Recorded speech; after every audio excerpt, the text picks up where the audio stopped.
আসসালামু আলাইকুম। ফরিদপুর জেলার নগরকান্দা উপজেলায় আজ সকালে প্রচুর পরিমাণে বৃষ্টি হচ্ছে। এলাকায় বন্যা হওয়ার সম্ভাবনা আছে। সকলে আপনাদের সন্তানকে নিরাপদে রাখুন, সুস্থ থাকুন, ভালো থাকুন। দেখুন প্রচুর বৃষ্টি হচ্ছে।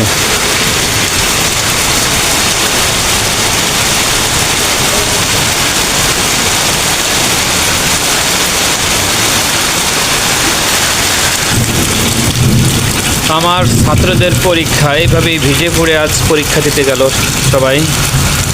আল্লাহ ওদেরকে সুস্থতা দান করো। দেখুন কী পরিমাণে বৃষ্টি হচ্ছে।